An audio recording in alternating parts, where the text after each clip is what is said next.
Beep, beep. Toot, toot, baby. Toot, toot. Let's record. Hi, everyone. My name is David Andrew Greener-Laws. With me, as always, is my wonderful illuminatinous co-host. Oh. It's not even a word. That's how illuminatus you are And today. he's like looking deep into my eyes as he's saying that, and that's what came out of him. Is Megan Greener. Hi, Megan. Hi. How are you? Hello. I'm fine. I like your Greener Laws add-in. I'm getting used to that. Do you want yours too? Sure. It's me, David Andrew Greener-Laws, and my wife, Megan Aileen Greener-Laws. Oh, put the middle name We in got there. a whole bunch Wow. of names over here. I was listening back to last week, and I was a little mumbly last week, so I'm going to be very articulate this week. And I will also not do whatever I was doing last week. What if you were doing good things? I have some ginger tea. Yep. Made that. A little ASMR there. Yes, thank you for the tea. And this is, I haven't even said the title yet. It's Dress for the Podcast You Want. Welcome. Welcome. It's a show about success, and today our guest is very successful and is coming to us. Where are you? Where are you from? No, not from, but like we'll get into all that. Is Regina Strayhorn? Hi, Regina. Hello. I'm in a blanket fort in Bushwick. Yes, I love it. That sounds like your anonymous love letter advice name from Blanket Fort in Bushwick. Hi, everybody. Are you having trouble being in love during COVID? So is everyone else. It's Blanket Fort in Bushwick. I think the blanket fort would help, really. Maybe you make dual blanket forts. You're in one, they're in the other. I'm really actually just picturing Regina being under a blanket, like cuddling with a microphone in front of her. That's like, all I'm picturing. On her front with her elbows on the ground, her fists on her chin, kicking her feet like in the air. Very sleepover style. Yeah. And my flashlight, my like 19 chunky 80s flashlight. And then later I'll go out into the woods and disappear, you know. You got some goosebumps in there. You got your icy. Oh, Regina, it's so good to have you on the show finally. It's been a long time coming. I'm so happy that I get to be on the show. I think you guys are awesome, and I love listening to you. It's fun. Ooh, stop it. Stop. This is another episode this season where I'm just a huge fan of the person we're talking about. Yeah, I'm just feeling very warm and fuzzy right now. And it's so fun to be friends with people you're fans of and be like, this is my friend. But also look at the things they do. Isn't that cool? Here's the thing, guys. She's a part of an amazing band called Bandits on the Run, and they sang at our wedding. They like one of their songs was perfect for a first dance because we love it, we love them, and it felt like us. And they played their own song live while we danced, and I will never forget that ever. So first things first, Regina. Do you consider yourself a successful person? I do. Mostly because I feel like I change every year, and when I look, I think I have more positive changes than negative changes. So I'd say yes. I'd say the answer to that is yes. Are you big on the new year? Are you a big starting over resolutions kind of person? You know, I am a big starting over and resolutions person, but not necessarily like linked to like the new year. I feel I feel like I'm more kind of like have my own seasons within myself, and like that I kind of clock. I'm not necessarily like, you know, is it the Gregorian calendar that we're on? Exactly. Yes, exactly. I feel that entirely. Yeah. Mm-hmm. It's cold and rainy and really poopy out right now, and it makes me not feel like, ooh, fresh start, new year, let's get going. It makes me feel like I'm gonna make a blanket fort. Yeah, but in my soul. Yeah. Mm-hmm.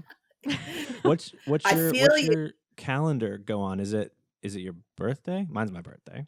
Oh, is that your start afresh? That's mine. When I hit a birthday, I'm like, this is the one. Uh-huh. I'm definitely a birthday person too, because my birthday's in August, so it is that like kind of, you know, end of summer, almost like linked to like when you go back to school and you're like, oh my god, new year, new school year, new me. I got a new backpack and new pencils. Exactly. You know, like I still am on that. Still on new that binder, vibe. New me.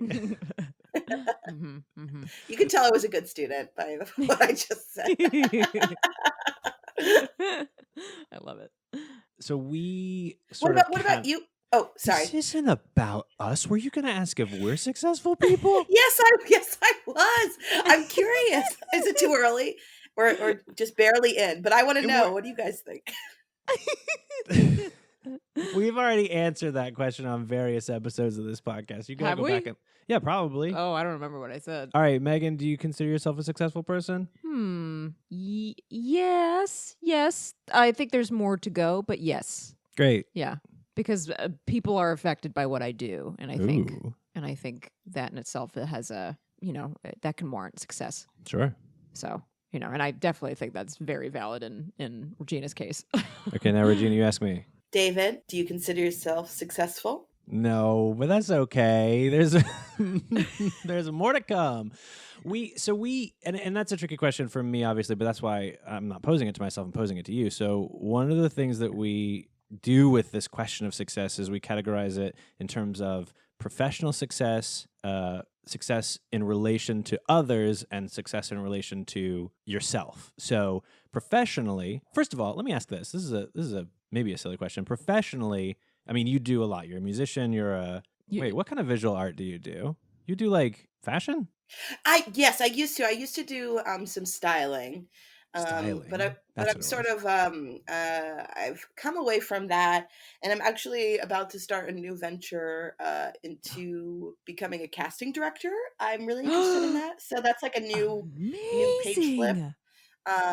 So that's something new. But yeah, I would definitely say I'm more the things that I do the most professionally is music, and a little bit of acting, and now this new venture. Yeah. And I mean, Bandits, like, so I said I will have said like an introduction thing at the beginning talking about it, but like Bandits on the Run is just a phenomenal band. Even if I didn't, I went to school with Adrian, who's a member of it, and then Adrian met Sydney, and you and Sydney know each other from college. School. Is that right? Yeah. Mm-hmm. Yep.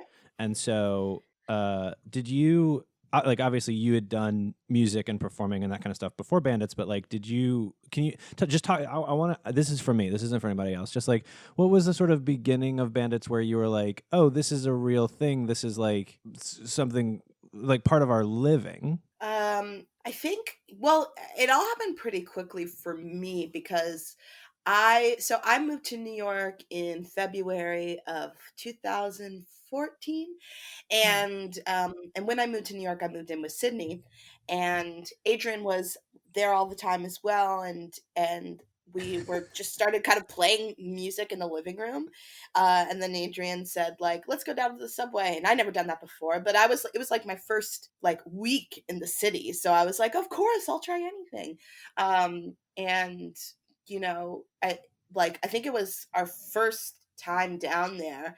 It's kind of like what you said, Megan, where people were affected by what we did. I saw like people's energy visibly shift, and I went, oh, well, this is New York City, baby. As things just happen.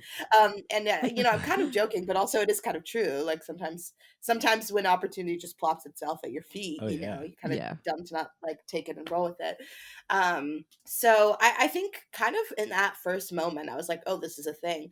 But I didn't realize that before I moved, Adrian and Sydney were plotting to like do some music stuff with me. I literally had no clue. So I just like, I moved in and they were like, we're a band. And I was like, great, fantastic. I'm in a band now, I guess. I'm in a band. You moved to New York, you're in a band in Bushwick. My God, it's amazing. A band in a blanket fort in Bushwick. So that's not why you moved to New York? No. So I moved to New York with the intention of just doing acting because that's what I went to school for.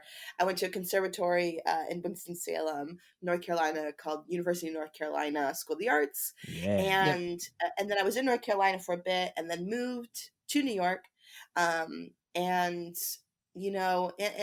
with acting, like I felt like there was a lot of like stops and starts. It was a little bit more of a tide to like push against, and then with music I kind of felt like I got swept up in the tide, and then it was a little bit easier to just rock with things.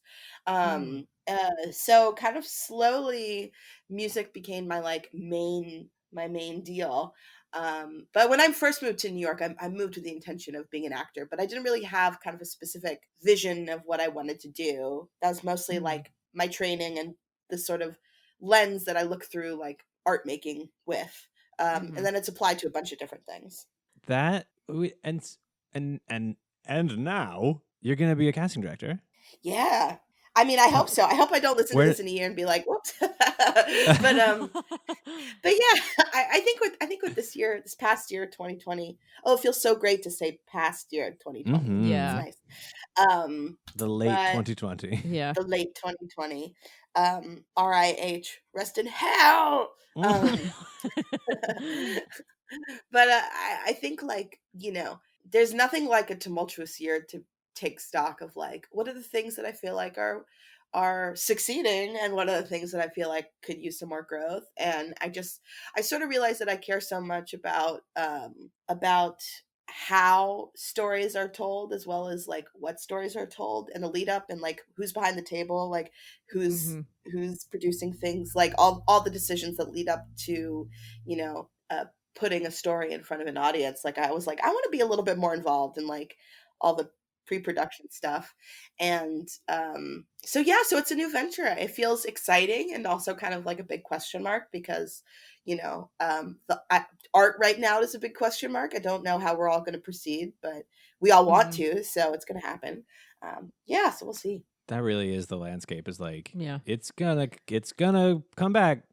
How and in what way? I don't know. It's like a cocoon. It's like a cocoon. Well, just like I think even when things are back up and running, I think the idea, even like from a casting director's standpoint, I don't know, and I assume that Zoom auditioning is not going to go away, even when people are safely allowed to be back in the room with one another again. Yeah, I agree. You know what I mean? Mm-hmm. So, yeah, I think certain things are going to stay, at least for the next while, until the next better thing comes along. Until we can all do holographic auditions. Holographic auditions. You're there, but you're not really there. They hand you a script and it just falls through your hand onto the floor. Yeah. I'm just getting used to this. Yeah.